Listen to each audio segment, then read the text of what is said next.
সঙ্গে শেয়ার করে নেওয়ার জন্য। আজকে যে বিষয়টা সম্বন্ধে আমরা জানবো তার আগে কিছু ঘটনা বলি। তোমরা কম বেশি সবাই ভবন জয়ন্তীর সময় কিংবা এক্সিবিশনের সময় থার্মোকল দিয়ে বিভিন্ন মডেল তৈরি করো, এবং সে মডেল তৈরি করার জন্য তোমাদেরকে লাগে থার্মোকল কাটার এবং থার্মোকল। যখনই থার্মোকল তোমরা কাটার দিয়ে কাটতে থাকো তখন দেখবে যে কিছু কিছু থার্মোকলের টুকরো কাটারটার গায়ে লেগে থাকছে। ঝাঁকুনি দেওয়া সত্ত্বেও কিন্তু খুব সহজে পড়ে যাচ্ছে না।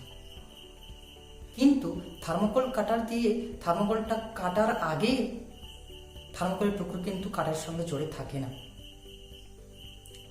আবার শীতকালে যখন আমরা চিরুনি দিয়ে মাথার চুল আঁচড়াই, তারপরে সে চিরুনিটি যখন ছোট ছোট কাগজের টুকরোর কাছে নিয়ে যাই, দেখবো যে চিরুনিটি কাগজের টুকরোগুলোকে আকর্ষণ করছে। চিরুনিটি কিন্তু মাথার চুল আঁচড়ানোর আগে কাগজের টুকরোগুলোকে স্পর্শ করে না। তাহলে প্রতি ক্ষেত্রে দেখছি যে ঘর্ষণের ফলে চিরুনি কিংবা কাটার এদের মধ্যে একটা আকর্ষণ বল চলে আসছে, ঘর্ষণের আগে কিন্তু আসছে না। তাই ঘর্ষণের ফলে বস্তুগুলোতে এমন কি ঘটনা ঘটছে যে বস্তুগুলোর মধ্যে আকর্ষণ করার ক্ষমতা জেগে উঠছে? আসলে কি হয়, যখনই ঘর্ষণ হয়, যখন ফ্রিকশন একটা বস্তুর মধ্যে আর একটা বস্তুর হয়, তখন বস্তুগুলোতে স্ট্যাটিক চার্জ অর্থাৎ স্থির তড়িৎ আধানের সৃষ্টি হয়। এই তড়িৎ আধানই কিন্তু এই আকর্ষণের কারণ। আমরা জানি নর্থ পোল বিকর্ষণ করে, সাউথ পোল বিকর্ষণ করে, কিন্তু নর্থ পোল সাউথ পোল কিংবা সাউথ পোল নর্থ পোল নিজেদেরকে আকর্ষণ করে। ম্যাগনেটের ক্ষেত্রে চার্জ কয় প্রকার? চার্জ আমরা জানি দুই প্রকার, পজিটিভ চার্জ, নেগেটিভ চার্জ। এটাও জানি আমরা যে পজিটিভ চার্জের মধ্যে রিপালশন ঘটে, নেগেটিভ চার্জের মধ্যে রিপালশন ঘটে। আবার পজিটিভ নেগেটিভ কিংবা নেগেটিভ পজিটিভ চার্জের মধ্যেও কিন্তু আকর্ষণ ঘটে। তাহলে যখনই একটা বস্তু আর একটা বস্তুর সঙ্গে ফ্রিকশন ঘটছে, তার মধ্যে আকর্ষণ করার প্রবণতা জাগছে, মানেই কিন্তু একটা বস্তুতে পজিটিভ চার্জ আর একটি বস্তুতে নেগেটিভ চার্জ তৈরি হচ্ছে। আমরা বললাম পজিটিভ, তার সঙ্গে পজিটিভ চার্জ যদি অ্যাড করি রিপালশন হয়, আবার নেগেটিভের সঙ্গে যদি নেগেটিভ চার্জ অ্যাড করি তাহলে রিপালশন হয়। কিন্তু পজিটিভের সঙ্গে নেগেটিভ কিংবা নেগেটিভের সঙ্গে পজিটিভ চার্জ যদি অ্যাড করি তাহলে দুটোর ক্ষেত্রে কিন্তু অ্যাট্রাকশন ঘটবে। যেরকম ম্যাগনেটের ক্ষেত্রে হয় north pole repulsion, south pole repulsion, কিন্তু নর্থ পোল সাউথ পোল কিংবা south pole north pole attraction ঘটে। এখানে কিন্তু সে একই ধরনের positive charge repulsion, negative charge repulsion, positive negative attraction এবং নেগেটিভ পজিটিভ অ্যাট্রাকশন ঘটে। চার্জ কিন্তু এগুলো সবই কিন্তু চার্জ। তাহলে বলছি যে যখনই একটা বস্তু আর একটা বস্তুর সঙ্গে ফ্রিকশন ঘটছে, তাদের মধ্যে আকর্ষণ হওয়ার কারণই হচ্ছে কিন্তু বস্তুগুলোতে একটিতে পজিটিভ চার্জ তৈরি হচ্ছে আর একটিতে নেগেটিভ চার্জ তৈরি হচ্ছে, এবং পজিটিভ নেগেটিভ চার্জ তৈরি হওয়ার ফলে কিন্তু তাদের মধ্যে অ্যাট্রাকশন ঘটছে। এইবারে বলবো যে কিভাবে একটা বস্তু পজিটিভ চার্জ তৈরি হচ্ছে, কিভাবে আর একটা বস্তু নেগেটিভ চার্জ তৈরি হচ্ছে, সেইটা বোঝার চেষ্টা করব। তোমরা সবাই ক্লাস 7-এ পড়েছো যে একটা অ্যাটম ইন জেনারেল নিস্তড়িত থাকে। কারণ কি, অ্যাটমের মধ্যে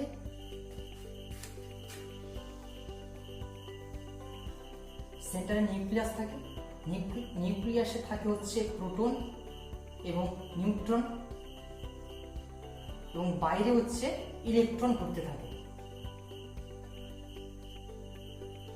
নিউক্লিয়াসের মধ্যে যতগুলো প্রোটন থাকে, নিউক্লিয়াসের বাইরে ততগুলো ইলেকট্রন থাকে, এবং প্রোটন তার চার্জ যা পজিটিভ হয়, ইলেকট্রন তার চার্জ ইকুয়াল এবং অপোজিট সাইন। এবারে ধরলাম হিলিয়াম। হিলিয়ামের হচ্ছে ভেতরে, হিলিয়ামের নিউক্লিয়াসে থাকছে দুটো নিউট্রন এবং দুটো প্রোটন। যেহেতু দুটো প্রোটন আছে, তাহলে বাইরে দুটো ইলেকট্রন থাকবে হিলিয়ামের ক্ষেত্রে। তাহলে ওভারঅল অ্যাটমে দুটো প্রোটন থাকছে আর হচ্ছে দুটো ইলেকট্রন থাকছে। এক করলে 0 হয়ে যাচ্ছে, সেই জন্য হচ্ছে নিউট্রাল থাকছে অ্যাটমটা। এবারে কি করলাম, একটা ইলেকট্রনকে আমি রিমুভ করে দিলাম। অ্যাটম থেকে একটা ইলেকট্রনকে এবারে আমি কি করলাম, রিমুভ করে দিলাম। যখনই এই ইলেকট্রনটা বাইরে চলে গেল, তখন এই অ্যাটমের মধ্যে দুটো প্রোটন থাকছে আর এই একটা ইলেকট্রন থাকছে। তাহলে অ্যাড করলে কত হচ্ছে, +1 হচ্ছে। তাহলে প্রোটনের সংখ্যা বেশি এখানটাতে, অর্থাৎ এইটা পজিটিভলি চার্জ হয়ে গেল। এবার একটা কোশ্চেন আসতে পারে, আপনি তো ইলেকট্রনকে বের করলেন, প্রোটনকেও তো বের করতে পারেন। হ্যাঁ, প্রোটনকেও বের করা যায়, কিন্তু কি হয়, নিউট্রনের সঙ্গে প্রোটনের স্ট্রং রেঞ্জ নিউক্লিয়ার ফোর্স কাজ করে। সেই জন্য খুব সহজে কিন্তু প্রোটনকে বাইরে বের করা যায় না অ্যাটমের নিউক্লিয়াস থেকে। কিন্তু ইলেকট্রনকে খুব সহজে একটা অ্যাটমের থেকে ইলেকট্রনকে বাইরে বের করা যায়। তাহলে যখনই ইলেকট্রন বেরিয়ে গেল, প্রোটনের সংখ্যা বেশি হয়ে গেল, তাহলে প্রোটন যেহেতু পজিটিভলি চার্জ, সেই জন্য অ্যাটমটা পজিটিভলি চার্জ হয়ে গেল। একইভাবে আমি যদি একটা ইলেকট্রন এর মধ্যে অ্যাড করি, অন্য কোনো একটা বস্তু, সামথিং, এটা একটা বস্তু, সেখান থেকে কি করছি, একটা ইলেকট্রনকে অ্যাড করলাম।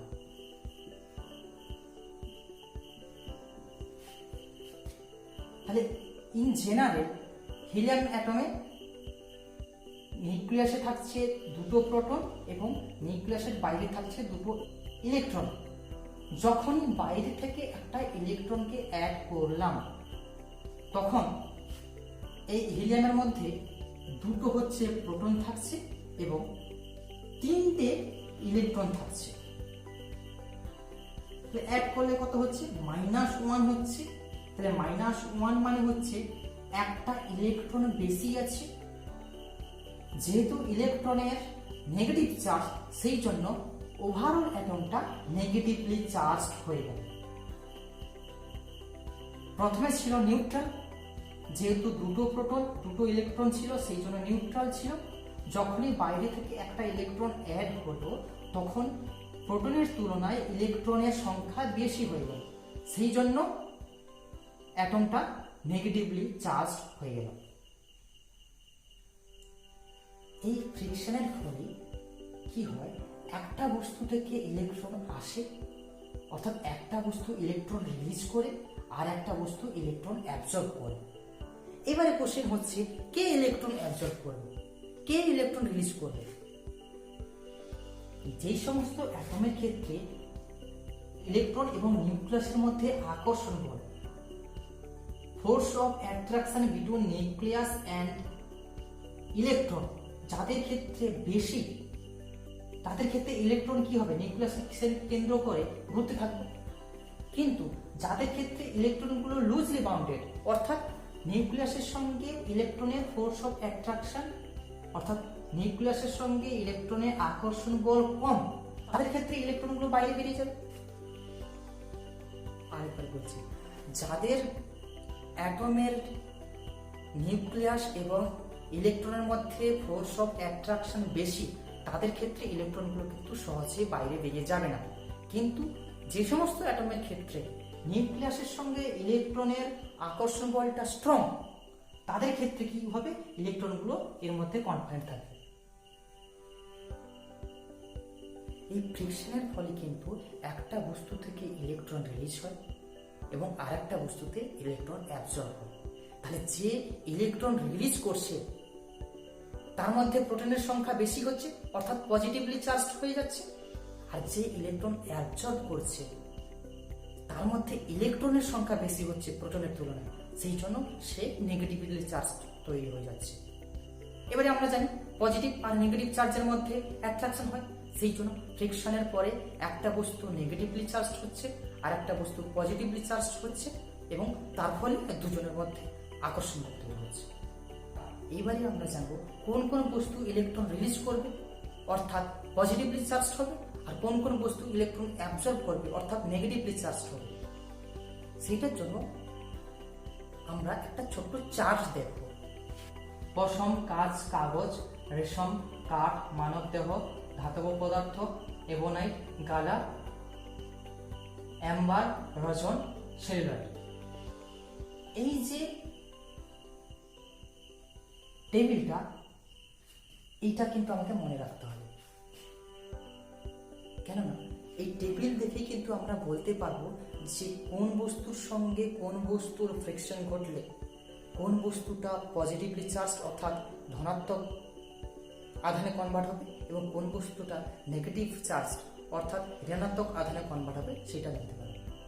এই যে সিরিজটা আছে তার ওপরের দিকে যেগুলো আছে তার সঙ্গে নিচের দিকের যে কোনো একটার সঙ্গে যদি ফ্রিকশন ঘটনা হয় তাহলে ওপরের বস্তুটা সবসময় পজিটিভলি চার্জ হবে অর্থাৎ সবসময় ইলেকট্রন রিলিজ করবে এবং নিচের বস্তুটাও কিন্তু সবসময় নেগেটিভলি চার্জ হবে অর্থাৎ ইলেকট্রন অ্যাবজর্ব করবে। আচ্ছা, এই যে লিস্টটা রয়েছে তার ওপরের দিকে রয়েছে দেখি একটা কাঁচ আছে, আর নিচের দিকে একটা নিলাম সেটা হচ্ছে রেশম রয়েছে। তাহলে সিরিজের ওপরে কি রয়েছে? কাঁচ, গ্লাস, আর নিচের দিকে একটা নিলাম সেটা হচ্ছে রেশম।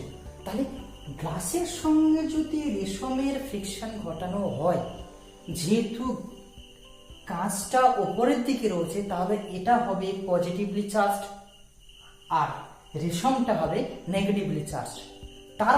তারপরে এদের মধ্যে আকর্ষণ হবে। আরেকবার বলছি, এই সিরিজের ওপরের দিকে একটা বস্তুকে নিলাম সেটা হচ্ছে কাঁচ, নিচের দিকে আরেকটা বস্তুকে নিলাম সেটা হচ্ছে রেশম। তাহলে যেহেতু সিরিজের ওপরে কাঁচ রয়েছে এবং নিচে রেশম রয়েছে, ওপরেরটা সবসময় পজিটিভলি চার্জড হবে এবং নিচেরটা সবসময় নেগেটিভলি চার্জড হবে। এই যে সিরিজটা, এই সিরিজটা কে বলা হয় ইলেকট্রোস্ট্যাটিক সিরিজ। এই সিরিজটা কিন্তু আমাদের মনে রাখতে হবে। এতক্ষণ আমরা জানলাম যে কিভাবে একটা বডি আর একটা বডির সঙ্গে ফ্রিকশনের ফলে একটা পজিটিভলি চার্জড হচ্ছে আর একটা নেগেটিভলি চার্জড হচ্ছে। এইবারে দেখবো যে চার্জের মধ্যে, দুটো চার্জের মধ্যে তো আকর্ষণ বল হচ্ছে কিংবা বিকর্ষণ বল হচ্ছে।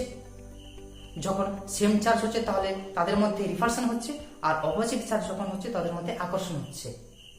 এই আকর্ষণ বল কিংবা বিকর্ষণের বলের মানটা মানে কতটা ফোর্স অ্যারাইজ করছে সেইটা কিভাবে মেজার করব? এইটার জন্য বিজ্ঞানী কুলম্ব তিনি একটা সূত্র আবিষ্কার করলেন।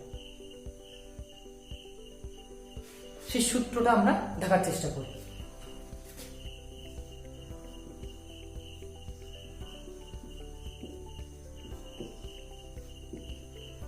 আচ্ছা, এটা বোঝার জন্য আইডেন্টিক্যালি আমি পাশে নিউটনস গ্র্যাভিটেশনাল ল এইটা একটু স্মরণ করার চেষ্টা করি। নিউটনসের সূত্র কি ছিল? দুটো পয়েন্ট মাস যদি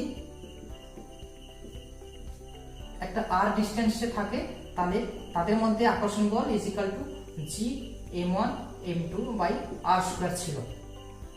অর্থাৎ ফোর্স অফ অ্যাট্রাকশন মাস দুটোর প্রোডাক্টের প্রপোর্শনাল এবং তাদের মধ্যে যে ডিস্টেন্স তার স্কয়ারের ইনভার্স। কুলম্বস লটা কিন্তু এর সঙ্গে আইডেন্টিক্যালি মনে রাখার চেষ্টা করব। নিউটন ল এর ক্ষেত্রে ছিল মাসের সঙ্গে প্রপোর্শনাল, যেহেতু এখানে চার্জের মধ্যে আকর্ষণ বল ডিটারমাইন করছি, কুলম্বস ল এর ক্ষেত্রে এইটাকে ধরলাম Q1 চার্জ, এইটাকে ধরলাম Q2 চার্জ, তাদের মধ্যে ডিস্টেন্স হচ্ছে r।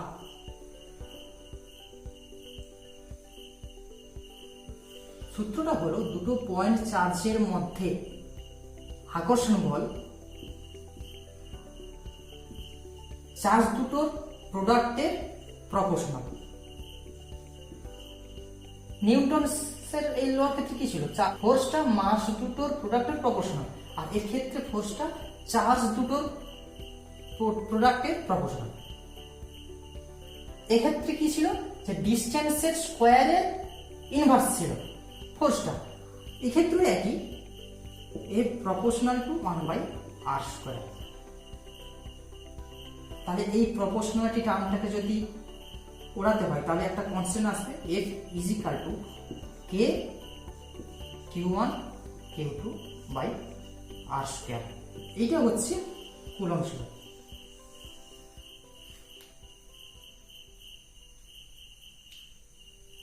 এখানে একটা জিনিস বলে রাখি, এই চার্জ দুটো একটা পজিটিভ চার্জ একটা নেগেটিভ চার্জ হতে পারে,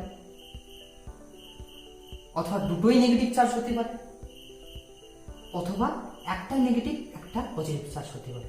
তাহলে যখন দুটো পজিটিভ হচ্ছে তাদের মধ্যে রিপালশন হবে, যখন একটা পজিটিভ একটা নেগেটিভ হচ্ছে তাদের মধ্যে অ্যাট্রাকশন হবে, আর যখন দুটোই নেগেটিভ হবে তখন কিন্তু তাদের মধ্যে রিপালশন হচ্ছে।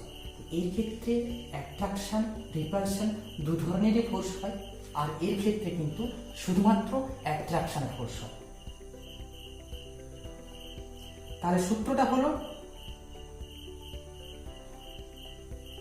দুটো পয়েন্ট চার্জকে যদি একটা ডিস্টেন্সে রাখি তাহলে তাদের মধ্যে ফোর্স অফ অ্যাট্রাকশনটা হচ্ছে চার্জ দুটোর প্রোডাক্টের প্রপোর্শনাল, এবং তাদের মধ্যে যে ডিস্টেন্স তার স্কোয়ারের ইনভার্স, মানে 1/ডিস্টেন্স স্কোয়ার হয়ে যাচ্ছে।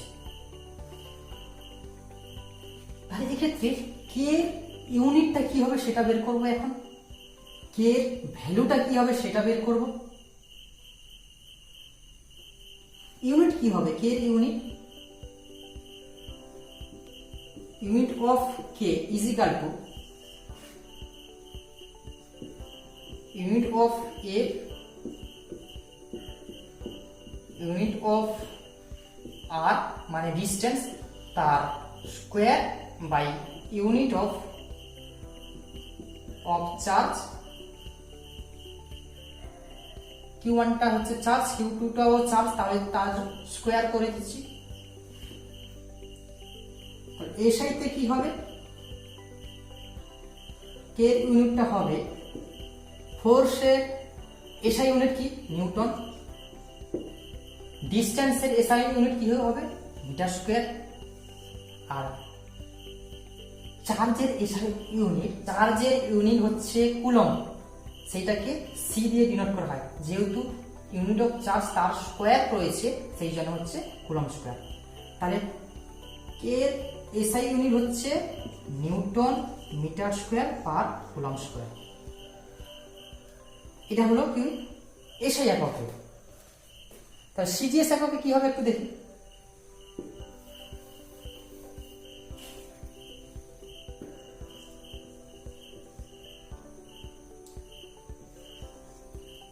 ফোর্সের সিজিএস ইউনিট কি তাই, ডিস্টেন্সের সিজিএস ইউনিট কি সেন্টিমিটার, তার স্কোয়ার হবে যেহেতু স্কোয়ার রয়েছে, আর চার্জের সিজিএস ইউনিট হচ্ছে স্ট্যাট কুলম্ব।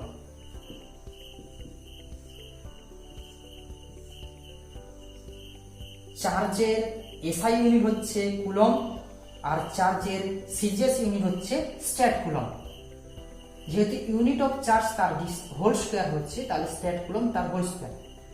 এর সিজিএস ইউনিট হচ্ছে ডাইন centimetre square per statcoulomb square. তাহলে দেখলাম কি কে এর সিজিএস ইউনিট এবং এসআই ইউনিট। এখন এই কে এর সিজিএস ভ্যালু এবং এসআই ভ্যালুটা মনে রাখবো, সেটা আমি লিখছি, এটা কিন্তু আমাদেরকে মনে রাখতে হবে। এই প্রসঙ্গে বলে রাখি যে নিউটনের গ্র্যাভিটেশনের সূত্রের ক্ষেত্রে বড় যে ছিল ইউনিভার্সাল গ্র্যাভিটেশনাল কনস্ট্যান্ট, সেইটা কিন্তু মিডিয়ামের উপর ডিপেন্ড করতো না। এইখানে কিন্তু অর্থাৎ কুলম্বের সূত্রের ক্ষেত্রে কিন্তু কে এর ভ্যালুটা কিন্তু মিডিয়ামের উপর ডিপেন্ড করবে, অর্থাৎ চার্জ দুটোকে কোন মিডিয়ামে রাখছি তার উপর কিন্তু কে ডিপেন্ড করবে।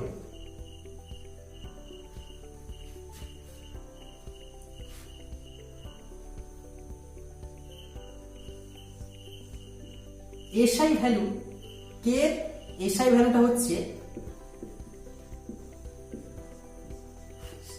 9 × 10⁹ newton metre square per coulomb square.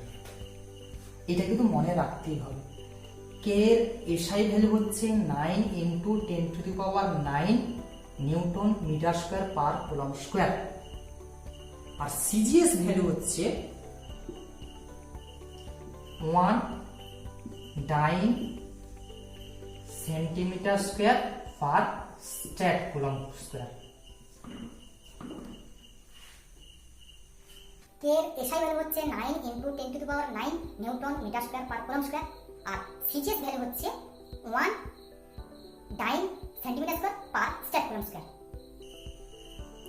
আচ্ছা, দুটোই কিন্তু ভ্যাকুয়ামের ক্ষেত্রে, অর্থাৎ চার্জ দুটোকে যদি ভ্যাকুয়ামে রাখি অর্থাৎ শূন্য মাধ্যমে রাখি, তখনই কিন্তু কে এর এসআই ভ্যালু এইটা এবং সিজিএস ভ্যালু হচ্ছে এইটা। এইবারে আমরা জানবো যে এই যে চার্জের এসআই ইউনিট কুলম্ব, চার্জের সিজিএস ইউনিট স্ট্যাট কুলম্ব, এই 1 কুলম্ব কাকে বলবো এবং 1 স্ট্যাট কুলম্ব কাকে বলবো, সেইটা ডেফিনেশন। এবং ডেফিনেশন কিন্তু আমি মুখস্থ রাখবো না, এই যে সূত্রটা রয়েছে এইখান থেকে ডেফিনেশন আমি তৈরি করব। কিভাবে তৈরি করছি সেটা একটু দেখি। Force equal to K into Q1 × Q2/r², যেখানে Q1 হচ্ছে একটা পয়েন্ট চার্জ আর একটা Q2 হচ্ছে আর একটা পয়েন্ট চার্জ, তাদের মধ্যে ডিস্টেন্স হচ্ছে r। মানে 1 কুলম্বের ডেফিনেশন, ডিফাইন 1 কুলম্ব, এটা যদি কোশ্চেন থাকে তাহলে কিভাবে ডেফিনেশনটা তৈরি করব সেটা এই ফর্মুলা থেকেই বের করছি। দেখি, যদি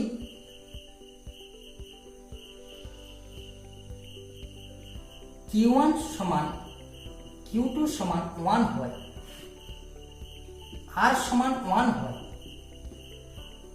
তাহলে F সমান কে, এসআইতে হচ্ছে বললাম কুলম্ব, এসআইতে মিটার, আর কে এর ভ্যালু তাহলে এসআইতে কত হবে 9 × 10⁹, তাহলে ফোর্সটা হচ্ছে 9 × 10⁹ নিউটন হয়ে যাচ্ছে। অর্থাৎ 1 কুলম্ব তাকেই বলবো যখন দুটো ইকুয়াল অ্যামাউন্টের পয়েন্ট চার্জ, দুটো ইকুয়াল অ্যামাউন্টের পয়েন্ট চার্জকে যদি শূন্য স্থানে 1 মিটার ডিস্টেন্সে রাখি, তাদের মধ্যে যে ফোর্স কাজ করে সেটা যদি 9 × 10⁹ নিউটন হয়, তাহলে প্রত্যেককে বলবো 1 কুলম্ব। আরেকবার সংজ্ঞাটা তৈরি করছি। যদি Q1 সমান Q2 সমান 1 কুলম্ব হয় এবং R অর্থাৎ তাদের মধ্যে ডিস্টেন্স যদি 1 মিটার হয়, তাহলে ফোর্স ইজিক্যাল টু কি হবে এবং কে এর ভ্যালু এসআইতে কত 9 × 10⁹। তাহলে দুটো ইকুয়াল অ্যামাউন্টের পয়েন্ট চার্জকে যদি 1 মিটার ডিস্টেন্সে রাখি শূন্যস্থানে, তাদের মধ্যে যদি 9 × 10⁹ বল ক্রিয়া করে, তাহলে প্রত্যেক চার্জকে বলবো 1 কুলম্ব। অর্থাৎ amount of charge that repels equal amount of same charge with a force of 9 × 10⁹ Newton when it is placed in vacuum at a distance 1 meter from it.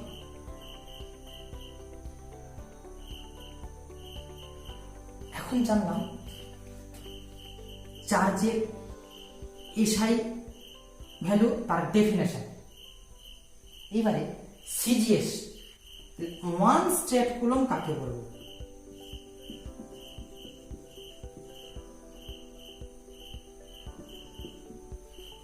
One state কুলমের ডেফিনিশনটা কি হবে সেটা আমি সেই একই সূত্র থেকে বের করব। Q1 সমান 1 সমান Q2 স্টেট কুলম থাকবে। আচ্ছা, R সমান 1 সেন্টিমিটার। সিজিএস এ কে সমান কত হয়? 1, তাহলে F সমান হচ্ছে 1 ডাইন, পুরোটাই হচ্ছে ভ্যাকুয়ামে থাকছে। তাহলে 1 স্টেট কুলম সেই পরিমাণ চার্জ কি বলবো যখন দুটো ইকুয়াল অ্যামাউন্টের পয়েন্ট চার্জ 1 সেন্টিমিটার ডিস্টেন্সে থাকলে, শূন্যস্থানে কিন্তু, তাদের মধ্যে যে আকর্ষণ বল বা বিকর্ষণ বল ক্রিয়া করে সেইটা যদি এক ডাইন হয়, দুটো পয়েন্ট চার্জ তাদেরকে 1 সেন্টিমিটার ডিস্টেন্সে রাখলে তাদের মধ্যে যে ফোর্স ক্রিয়া করে সেইটা যদি এক ডাইন হয়, তাহলে প্রত্যেক পয়েন্ট চার্জকে বলবো 1 state coulomb. Amount of charge that repels equal amount of charge with a force of 1 dyne when it is placed at a distance 1 centimeter from it in vacuum. It is called 1 stat coulomb. এইবারে জানবো যে কুলম্বের force আর নিউটনের gravitational force, তাদের মধ্যে difference কি? কুলম্বের সূত্রের ক্ষেত্রে কি ছিল? যে অ্যাট্রাকশন ও রিপালশন হয়, কিন্তু নিউটনের সূত্র সেইখানটাতে কি ছিল? শুধুমাত্র অ্যাট্রাকশন। কুলম্বস লয়ের ক্ষেত্রে কে এর ভ্যালু সেটা কিন্তু মিডিয়ামের উপর ডিপেন্ড করে, কিন্তু নিউটনের গ্র্যাভিটেশনাল লর ক্ষেত্রে যে ফোর্সটা অ্যারাইজ করে সেই ফোর্সটা কিন্তু মিডিয়ামের উপর ডিপেন্ড করে। আর একটা কথা বলেছিলাম যে গ্র্যাভিটেশনাল ফোর্স খুব দুর্বল, এইখানে কিন্তু কুলম্বের যে ফোর্স সেইটা কিন্তু খুব স্ট্রং।